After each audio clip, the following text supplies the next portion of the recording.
What's up, kooky folks? I have a new review, and it is very late, so let's get going. I want to talk about Wednesday Season 1, and Season 2 just came out on the Netflix, and I'll be doing a full Season 2 review once the second half of the episodes come out. Until then, I'm going to talk about this, and I was going to talk about this after it came out initially, and, I get distracted, so, whatever. So it's time to talk about it. Okay, Season 1 is based on, of course, characters by Charles Addams, created by, this series has been created by Alfred Groff, Miles Miller, with Tim Burton doing something, directing the first 4 episodes. And, of course, we got Jenna Ortega as Wednesday Addams, Emma Myers as Enid Sinclair, Christina Ricci as Marilyn Thornhill, Gwendolyn Christie as Larissa Wilms. We also got Louise Guzman as Gomez Adams, Catherine Zeta-Jones as Morticia, and Fred Armisen as Fester. And okay, let's go. Essentially, the plot is an older Wednesday who's now in late teens, early 20s, kind of college era age, and she's been kicked out of so many schools, and admittedly, the bullies that she six piranhas on deserved it, but that's kind of, you get kicked out of schools for that. So the Addams decide to go with what probably should have been Plan A, Nevermore Academy, which is a school that Morticia went to and actually Gomez went to when they were kids, and it's sort of a school for creepy people. It's kind of vague. It's a little bit different than Xavier's school for gifted mutants, and Hogwarts, and Miss Cackle's Academy for Witches. It's a little vague on what they're teaching, but essentially it's a place to school kids that maybe are shunned by society. And hey, there's a murder mystery here, just so happens, and it fascinates Wednesday, and her morbid curiosity gets the best of her, and she starts digging into this. And of course, it brings up a mystery that's been kind of tied to the school for years, generations, beginnings of the school, beginnings of the town. It's interesting. Okay, here's some notes. First off, Jenna Ortega is the show. There's no show without Jenna Ortega. The shadow cast by Christina Ricci is lumen large, and it definitely did kind of affect a lot of the performances of Wednesday since then. It really did alter the character, and a lot of Wednesday since her has done their best to kind of fit that mold, and Jenna Ortega's really, my apologies to the others, really did meet it, and it's quite excellent. It finds what Christina Ricci did with the role, grows it up a little bit, to early teens, early 20s, and Ortega finds her way into the character. Very good. The fact that her dancing scene is just iconic, and it was, I think, the moment that really made the show and Ortega. Let's see, the cast is all around great. Everybody's kind of into it, which is fun. We have, of course, Christina Ricci. This might shock you. This is a bit of a spoiler, but the secret villain, and it's kind of, to me, not a secret. It's pretty obvious when she shows up. What's not obvious to me was, this is something I learned later on, months after the show premiered, is that this character wasn't written for her. It was actually Thora Birch was supposed to be playing this role, and she stepped down, and they got Christina. Christina Ricci was the second choice? What the fuck? That's fine. It really does feel like the part was written for her, and it suits her great. Look, it's great. She's still an active performer out there. It was great to get her involved, and more than a cameo. She's she is now just ascended from being like Wednesday, the protagonist, to someone more evil than Wednesday. She's quite great in the role. And they have good chemistry feeding off each other. And Ortega's she's a really good actor, because she really does have so much good chemistry with like Myers and Zeta Jones and Armisen and Guzman. Oh my God! Like, she plays off each of these actors so well, and there's a reason why people really did like lean into this. Let's see, the writing isn't perfect, and I will bring this up. The team behind this, Grove and Miller, are the guys who did Smallville, and I'll be honest, I'm not the biggest fan of their work. For one, they love triangles and manufactured drama, and they seem to not be able to end a scene without somebody being really huffy and stomp out of the room. Like, come on, end a scene for real. Don't do that. So yeah, the writing does. This is the best I've seen their work, and but some of their faults do kind of peek through here and there, where there is a potential love triangle that pops in a little bit. I do think some of the metaphors that they put into the show are a little clunky. There is a nice bit of diversity in the fact that most of the Adams are played by actual Latino actors.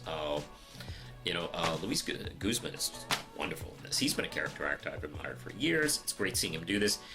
He is not as energetic as John Astin or Raul Julia, but what he brings to the role is, well, number one, he looks exactly in character as the Charles Adams design of Gomez. Holy crap! He gets that smile and that tilt, and oh my God, it's him.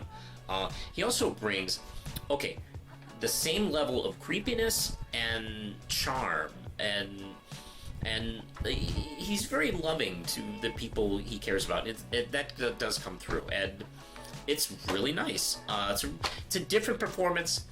I don't know if I would put it I wouldn't put it over Astin and Julia, but I think it's good. I think it's one of the better ones. I'd probably maybe put him third. And Tim Curry played this part once, and I actually think it's a little bit better, which is, I don't often put people above Curry, so there you go. I do think one of the things, this is kind of like the show kind of sets up society a little bit in this as kind of colonialism, white coded Western civilization, a little bit in there.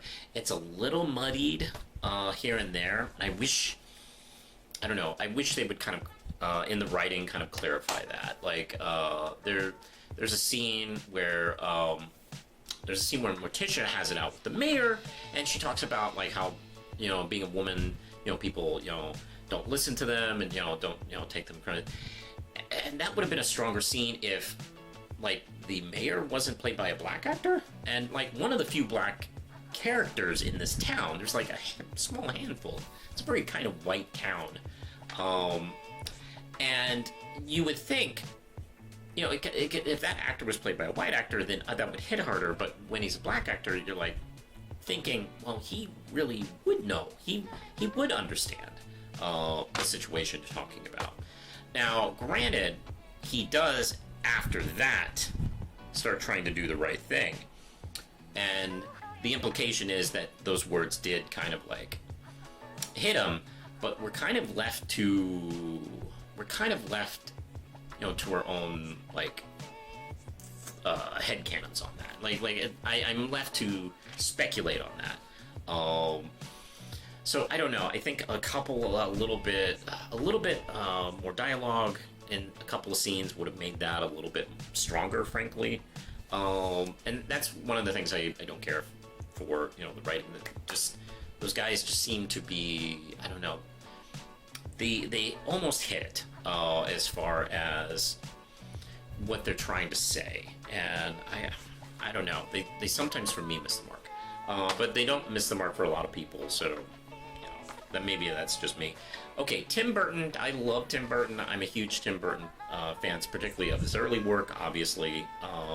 And since the 2000s, his work's been hit and miss. So with the writers of Smallville and Tim Burton, I wasn't sure, but first 4 episodes are killer. The first 4 episodes really do feel like Tim Burton is back. It had a nice nostalgic vibe to it. I mean, yeah, we're doing the Addams Family and Tim Burton, and I don't know, kind of felt like the early 90s again for me. I'm kind of digging it. And the directors of the next 4 episodes, the second half of the season, do a fairly good job, but it is very noticeably different in style and tone. Their episodes feel like TV episodes, good episodes, but they don't feel like Tim's aesthetic, and it's really interesting. You go from like episode 4 to episode 5, and you really notice it. I'm afraid I do not know the names of the directors afterward, but you really do feel that. So yeah, it does give this a bit of uneven feeling, and like I said, there is an unevenness to the whole season, but I lean on being mostly good, and like the performances, I think the mystery's fun. I think the atmosphere is really fun. It's we don't get enough of interactions between the Addams and normal folks. If anything, we get this dichotomy of like, there's kind of a system at this school that of outsiders, and even Wednesday Addams is an outsider among outsiders. So sometimes it hits and sometimes it misses, and I think that's generally my feeling about this season and show in general. As of right now, I've watched the first episode of season 2, and season 2 starts out a little bit stronger, I will admit. We'll talk about that. But hey, I liked it a lot, and I can definitely see why it kind of became a cultural thing.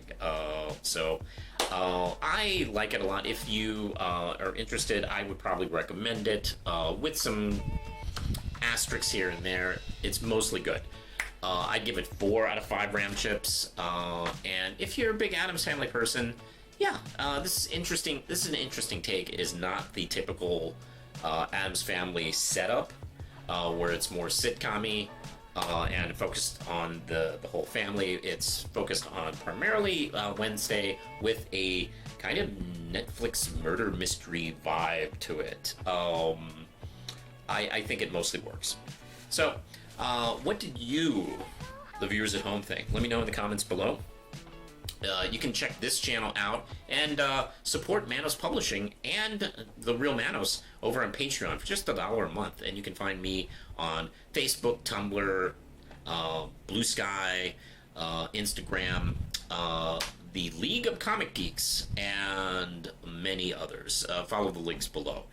Anyway, I think I am done, so push the button, Lindsay.